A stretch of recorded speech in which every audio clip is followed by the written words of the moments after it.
you, Chris, and good evening, everybody. I have a bunch of slides here that if I spend a minute on every slide, Chris is going to belt me behind the ears and tell me to sit down and shut up. So I'm going to rip through it fairly quickly. But before that, there is, I noted on the agenda, a comfort break halfway through. I'm on a plane out of Heathrow off to see someone that I'm trying to get some money out of tomorrow morning at 8 o'clock tomorrow morning. I am on the 9:15 train back to London tonight to get 4 or 5 hours sleep before that. So catch me in the comfort break if you can. Otherwise, at the end of it, I'd love to stay and have a beer, but we might have to make that next time. Our flagship project is Molyhil in the Northern Territory of Australia. This is Molyhil. It seems like a fairly ordinary looking lump in the ground, but it's a site of significance to the Aboriginal population who claim custodianship of the land, and we're quite proud of our little mound. Standard disclaimer, I won't ask you to memorise that.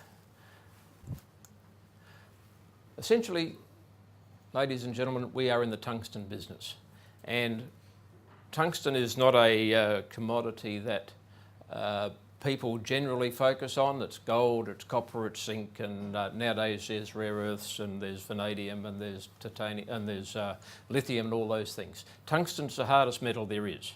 If you can think of a piece of steel, a lump of steel, and you say that's very hard, but if you want something to cut through that lump of steel or to bend it or to put it into shape, you need something harder than steel, and so you've got to incorporate tungsten into whatever is done for that purpose. You either mix a bit of tungsten in with it, or you coat a bit of tungsten on top of it. It's the hardest metal there is. It's also one of the heaviest. It's about the same weight as gold. So while you use it in a bunch of applications, you don't want to use it in too much of it because it's too damned heavy to pick up then. But it is an industrial metal. As the world grows and the economy grows, more tungsten is used. If you've got drill bits in your backyard, the better drill bits will have a little bit of tungsten on them. In the mining industry, if you're drilling holes in the ground, you'll use tungsten. In the oil and gas industry, again, you'll use tungsten. The other commodity in the suite, molybdenum. The better grades of stainless steel have more molybdenum, or moly as we say it, because it's a bit of a tongue twister, than the lower quality grades. And that's just the nature of the, if you want really, really good stainless steel and you're prepared to pay for really, really good stainless steel, you'll have a fair bit of moly in that stainless steel. The other one to talk about tonight, copper. We'll dwell upon that shortly. Copper is just a wonderful commodity if you're in the mining industry. Its use is growing. It will continue to grow. I just wish we had more copper projects, and perhaps we'll try and make some of that happen in the near term. I think I've told you all that. So our first project, our flagship Molyhil. Molyhil is the project that Thor was founded upon.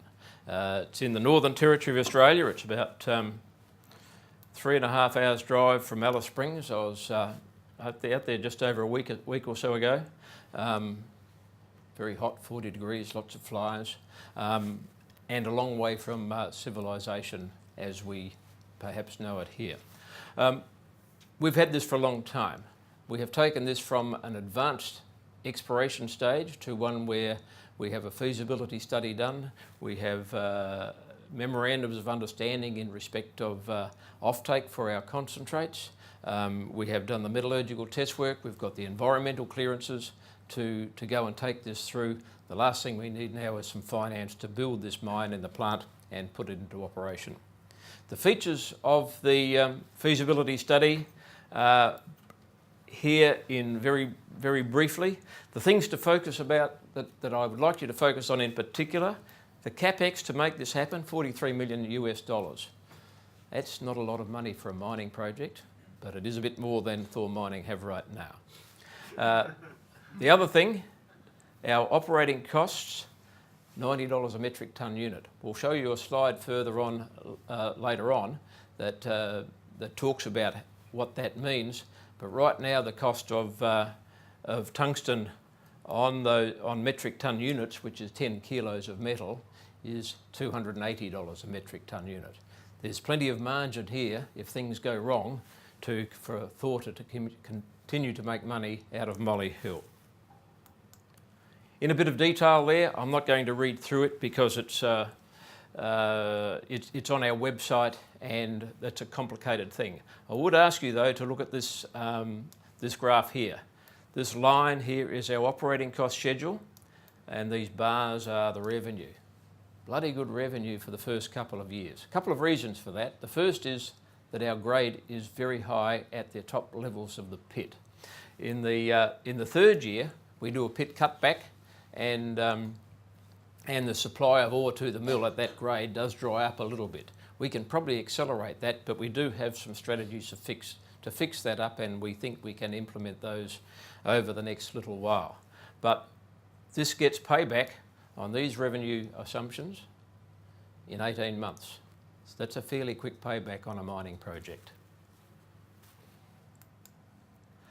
The things we would like to do to address the revenue stream falling off the cliff in the third year, there are several. One is we can steepen the pit slopes. We can to eliminate some of the waste we have to remove to keep this going. We can put a second shift on in mining because we're only mining day shift. It's better to use big gear and fewer people in a fly-in, fly-out operation than small gear and lots of people. So we can put on a second shift to accelerate that. The other thing we have is some satellite resources where we think we can bring in some more tungsten ore from nearby, and we'll talk about that in a little while. We believe we can both fill that gap and extend the production life well past that 7-year life date. One of the things we can do to take it past that period is to go underground at Molyhil at the end of the open pit life. There's a bunch of this here, and it's pretty hard to see, I think, is the pit shell, and there's a whole bunch of resource here that we are not mining in the open pit. Our reserve engineer has done a study for us that says we can probably get about another 1 million tonnes from underground mining from that using mining techniques that, in his view, are more than economic for our deposit. And there's about, and below that level, there's a whole bunch of tungsten mineralisation. Not a lot of drilling in it. We can't put that into a resource or reserve yet, but this thing continues on for almost a kilometre as we know it. The special things about Molyhil that keep that keep our costs low are essentially the grade. When you are a long way from the port, a long way from the local power grid, your costs are high. I can't escape that.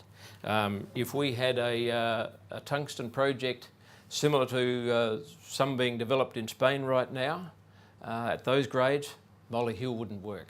It wouldn't have a chance in hell. What we have though is a very high grade deposit that more than makes up for the extra costs we have to sustain to fly the workforce in and out, generate our own power, etc.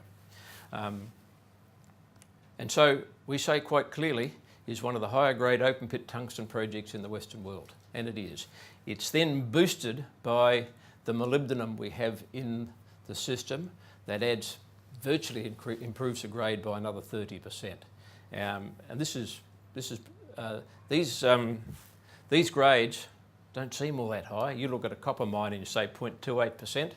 Well, it's got to be an in situ leaching or in situ recovery copper mine to make money. But copper's $6,600 a tonne, tungsten's $27,000 a tonne. You don't need a lot of it to add some value. The next thing that adds to the life and the excitement about Molyhil is Bonya. If we hone in on our map and get into a bit of detail, here's the exploration licence we have at Molyhil and the mining licence around the Molyhil project itself. 30 kilometres away is this tenement that we call Bonya. I tried to get hold of an interest in Bonya for Thor mining starting in August 2012, and in March 2018 I finally managed to do a deal. This is either a testament to my stubbornness to keep going, or it says something about how ineffective my negotiation skills to take so damn long to get hold of it. But we finally got it. At Bonya there are 13 outcropping tungsten deposits. We know there's tungsten there because you can walk up and you can pick lumps off the ground. Some of these deposits have been previously mined. At one of them, at Jericho, there's an old pit there. There's a couple of thousand tonnes of ore that's been mined and it's sitting there waiting to be picked up and put through a plant. At another one, at another one at Samarkand, there were some trenches dug across the top of it and sampled the tungsten in the ground in the 3 metres between surface and the bottom of those trenches. Now all this work was done the best part of 40 years ago, and it's just been sitting there. We have been working for some time to try and get hold of authority to go and drill there. That came through earlier on this week. We announced that in an RNS. A big weight off our shoulders. We can't drill there this week because I've just had a cyclone go through and the tail of the cyclone has made access impossible. But I reckon we'll be there late next week or early the following. What we also picked up when we got hold of Bonya, and we've only got a 40% interest. The other partner, Arafura, have 60%, and they are contributing to this first drill program, and they're pretty excited by it too. We've also got a little copper project thrown in with the steak knives, a couple of 100,000 tonne of ore at 2% copper. That's not bad. And over here, there's a vanadium titanium project, and there's a bit of gold, platinum, palladium with it as well. Hardly any of the drill samples have been assayed for gold, platinum, palladium, and those that, but some were, and they came up with it. The first question I asked when we got hold of an interest in this is, where are the old samples so we can assay the rest of them? They're destroyed, which is a bit of a bugger. But there might be something here. We're doing a study on it, and I'd hope there'll be some news on that in the next little while. Vanadium is a pretty, well, it's not as exciting a commodity as it was 6 months ago when it was $120,000 a tonne. Now it's only about $60,000 a tonne, but still not a bad price. Capital cost of Molyhil. Northland, who are now part of SP Angels, did a report on us last year, and compared with all the other tungsten hopefuls around the globe, we sit pretty well around the middle as far as cost per unit of production. In operating cost, that's where we sit, right down the bottom. Some of these, they're not going to get it going for a little while. Some of these are getting close. When it comes to getting a project in production, low costs are key, and low costs are what we have. Down here is a graph produced by Roskill just recently, and each of these bars are 25% quartiles of tungsten production around the globe, and their cost of production in according to the analysis that they have done. Whoop, apologise. And this line is where Molyhil sits. That's not a bad place to be. Our process flow sheet, won't talk too much about it. This is standard mineral processing. Nothing sexy, nothing different, nothing unusual, nothing terribly expensive about it. Stuff that happens in lots of mineral processing plants all around the globe in hundreds and hundreds of instances. So what are we doing? Where are we at? We've done our feasibility study. We've got EPA approval to mine. We've got traditional owner approval to mine. We're on the project finance bit. If we get Molyhil financed, say tomorrow, and I think tomorrow is probably a bit ambitious, but in the next couple of months, There's a 12-month construction and development process before the first concentrate starts rolling out the gate. So from, let's say, end of June, you've got 12 months for production, for construction, and then 18 months after that, the thing is paid off. That's not a bad return on investment for any investor. The next project, ripping through it because I've got 5 minutes left. Pilot Mountain in Nevada, another tungsten project, about 2.5 hours south of Reno, on the main road between Reno and Vegas.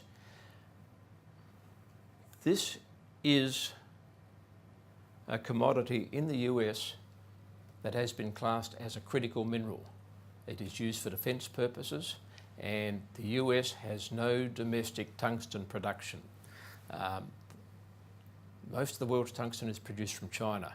The US and China are talking at one another at the moment rather than to one another about a whole bunch of things. They are nervous about, or should be nervous about, their supply of critical minerals being dependent upon their relationship with China. Now, China's not the only place that produces tungsten. There's some in Spain, there's some in Portugal, there's some in Vietnam, but China is where most of the world's tungsten is produced. The largest tungsten resource in the USA, by a long, long margin, is Pilot Mountain. And at some stage or other, that is going to be key. At Pilot Mountain, we have a much larger resource than at Molyhil. Here we've got 34,000 tonnes of WO3, which is the tungsten trioxide that these things are quoted at, and at $27,000 a tonne. That's a pretty big number. There's also a bit of copper, silver and zinc there. We're doing some metallurgical test work. We did some several years ago. It demonstrated we can produce a saleable concentrate. We are now doing the next stage to not just produce some more concentrate, but to come up with a costed flow sheet to allow us to do feasibility study work. This is taking a little while. It's a job that must happen, that's a process we must go through. And we're at that stage here. We've done the scoping study. We're now in the pre-feasibility stage where we're doing all these things that will come up with a pre-feasibility outcome. Copper. In South Australia where I live, we have a lot of copper. Australia is the 4th largest copper producer on the globe. South Australia is the largest copper producer in Australia. Most of it is coming from a place called Olympic Dam, which is a bit of a monster. But there are copper occurrences all over South Australia. One of those is at Kapunda, where we got active a couple of years ago with a company called Environmental Copper Recovery, and we've been working with those people to try and demonstrate the feasibility of producing copper by in situ recovery means, which is to say it is unusual for copper. It is the way that half the world's uranium is produced with in situ recovery. We have, from the Australian government, a research grant of nearly $3 million to help us with that, and we believe that that money, plus the small amount that Thor are putting in, is enough to take Kapunda through to feasibility. That's not a bad outcome on a resource that contains 119,000 tonnes of copper. Again, this appears low grade, but this is very low cost stuff. The analogy that we use, and I spoke to someone earlier on this evening with in situ recovery, is the Gunnison copper project by Excelsior Minerals in Arizona, USA. They're going through exactly this process. They've done their feasibility, they're in commissioning now. They believe they will produce copper for $2,900 per tonne, US per tonne of copper. Copper is about 6,600 at the moment. That's a hell of a margin. And the capital cost for in situ recovery is very low. Next to, and not far away, is the Moonta project, just announced. We're going to put these two things together, potentially list them on here in the UK. And while not quite as advanced and not at resource stage. This is a much bigger project, much bigger project than Kapunda. We've got 47 million tonnes at 0.25 to give that much. Here we've got, between the three of them, a couple of 100 million tonnes of at similar grades. This could be quite a monster, but it is earlier stage. The process for in situ recovery, and I've got 0 minutes left, is like a whole bunch of water bores in the ground. You pump something into the ground to dissolve the copper. Some people use sulfuric acid, some people use a thiosulfate that's developed by the CSIRO, other people use glycine. Glycine's a food additive. It is used, amongst other things, to put breadcrumbs onto fish fingers. How it dissolves oxidised copper, and it's got to be oxidised copper to work, for this process to work, I don't know, but it does. So at Kapunda, we're well on the way down to feasibility stage. We've got a resource, we're doing field recovery trials and pump testing this year, and then we're going through pre-feas and definitive feasibility study. We're working on the environmental, social regulatory stuff now, and at Moonta we've got some resource work to do. That's underway, and then this is the wall of the old Kapunda pit. All that green stuff there, that's not someone with a bit of spray paint. That's malachite, copper oxide. That's just sitting there on the edge, waiting to pick up. And as I said, we plan to list this on an exchange in the next little while, and we expect that Thor shareholders will have a priority.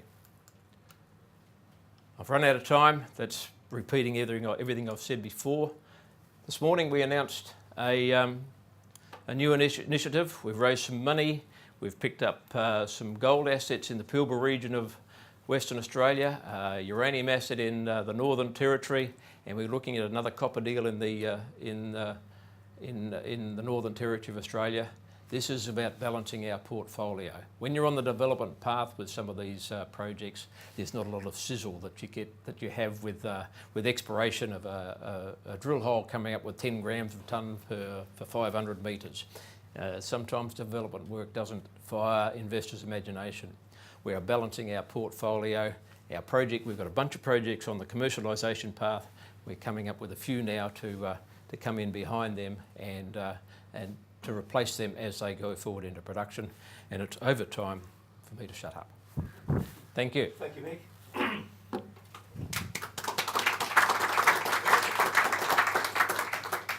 I'd like to ask any questions of Mick from Thor Mining. Anybody got their hands up at the moment? No, okay then, well I'll start off. Mick, you mentioned about the infrastructure in terms of the costs and everything else, transportation and everything else. It's a long way out. It is. Is there anything planned to alleviate that, to bring the costs down? Well, several things. One of the things, as I said, in our mining activities, you use big gear and fewer people, so you don't have to fly as many people in and out. With power, diesel power for power generation is expensive. And if we were using diesel, we'd be carting 20,000 litres of diesel up and down the Plenty Highway every day, 365 days a year. There's a compressed natural gas facility in Alice Springs. They are prepared to put us on in their list. That brings the cost of that power down by about a third, which is a big saving. It's not like power in North America with Pilot Mountain, where we can get it 6.5 cents per US cents per kilowatt hour. It's going to be about 17 or 18, but it's better than 25 or 26. Yes, you can't. The other thing about it, if this was iron ore, a bulk commodity, the cost of transporting your finished product would kill it. But these are not bulk commodities. We're going to be shipping somewhere between 3,000 and 5,000 tonne of concentrate a year. This is low volume, high value concentrates, and therefore they can sustain the cost. The cost of getting concentrate to our suppliers, less than $1 million a year. A very small part of our cost structure. Okay, thank you. And I've got a question down here. This gentleman here, please, Peter. Thank you very much. Hang on, sir. Just bring the microphone. Yes, you have quite a few projects that you're looking to develop. I'm just worried about management focus because an awful lot of mining companies seem to flounder between projects. They don't know which one to concentrate on. Good point. I have to say that that does exercise our mind too from time to time. I'm here to tell you though that while we have picked up a couple of projects and we announced that this morning, we've got about 110% of our focus right now on Molyhil. Our goal is to get that into production this year, get that into development this year and finance this year. That's taking all of our energies and then some more. The copper project that we're talking about, we've invested in a company where they are doing the work. And so we are not involved, we're not actively involved in the management of that. The Pilot Mountain project in Nevada, yeah, that takes a bit of our time here and there, and it is some focus in another country, but that is done more on a campaign basis. Right now, and for this year, Pilot Mountain is not going to get much of our attention. Molyhil gets all of it.